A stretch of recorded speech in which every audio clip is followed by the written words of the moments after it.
welcome to News Now for July the 30th, 2021. I'm Deborah Eze. Many thanks for watching.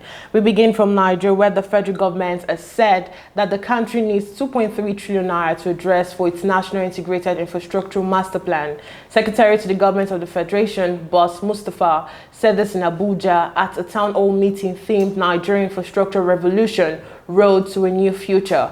According to him, the 23-year master plan is for the development of infrastructure, including roads, railway networks, and maritime sector. The event was chaired by former national chairman of the All Progressive Congress and former governor of Edo State, Chief John Odige Oyegun.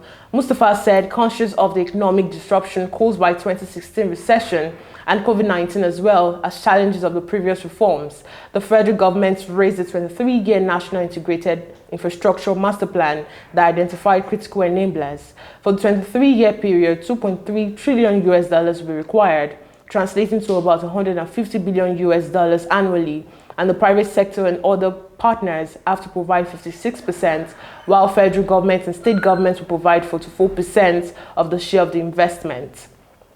And in more stories, the Liberian government pleaded with Nigeria to assist in biometric registration of its voters. The chairperson of the National Electoral Commission of Liberia, Madam Devieta Lansana, made the plea during a store detour of the Independent National Electoral Commission in Abuja. According to her, the visit to INEC was necessary to enhance the adaptation of biometric technology in Liberia, seamlessly considering the high cost to acquire the technology. She said, "We'll be interested in hearing from you on what kind of assistance you may render to the Commission as we move forward to expertise in the adaptation process in the voters' registration process. We also congratulate you for the introduction of an online portal which buttresses fiscal voters' registration in Nigeria."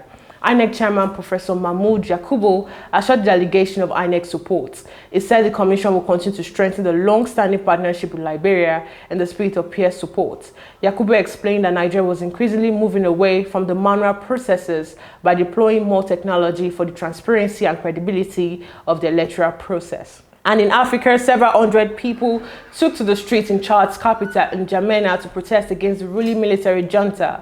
Opposition movements, the Transformers Party, along with several civil society groups, had called for people to come out against what they said is the deconcification of power by the so-called Transitional Military Council that has ruled since the death of President Idris Deby Itno in April. The CMT is led by the late president's son, 37-year-old four-star General Mahamat Idris Deby, who has consolidated nearly all powers around himself, and 14 generals who were close to his father.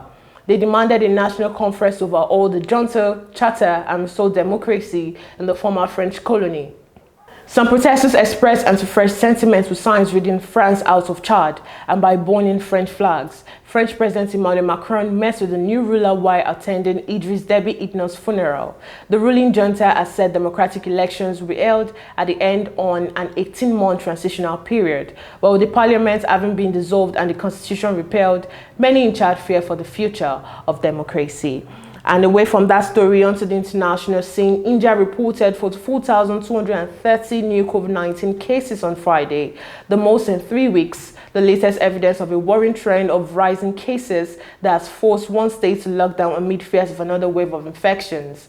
India was battered by the Delta variant of the virus in April and May, but the rate of spread of infections later eased off. It has again been rising with higher number in 7 of the past 8 days. The nationwide tally of infections has reached 31.57 million, according to Health Ministry data. Deaths rose by 555 overnight, taking the overall toll of 4,023,217.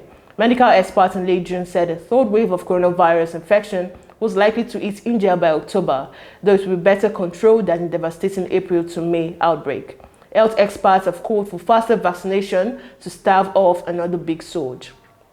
And in sports, for the first time since 2012, 2 Nigerian athletes will be running in the semi-finals of the women's 100 meters after Blessing Okagbare and Nzubechi Grace Nwokocha qualified from their respective heats Friday in Tokyo, Japan.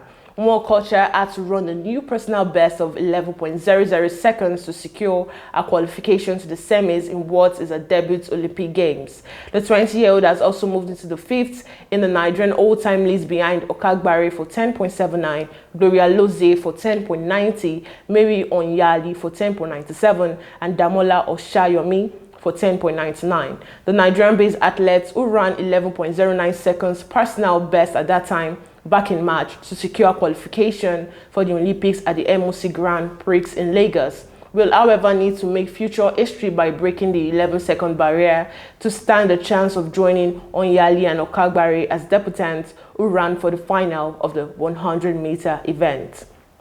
And that's it on AFRICUNIA TV News Now. For more stories, visit us on our website, nwokocha.tv, follow us on all our social media platforms, and join Team Empangram. Subscribe to our YouTube channel, like, share, and leave a comment on the comment section. I am Deborah Eze. Thanks for watching.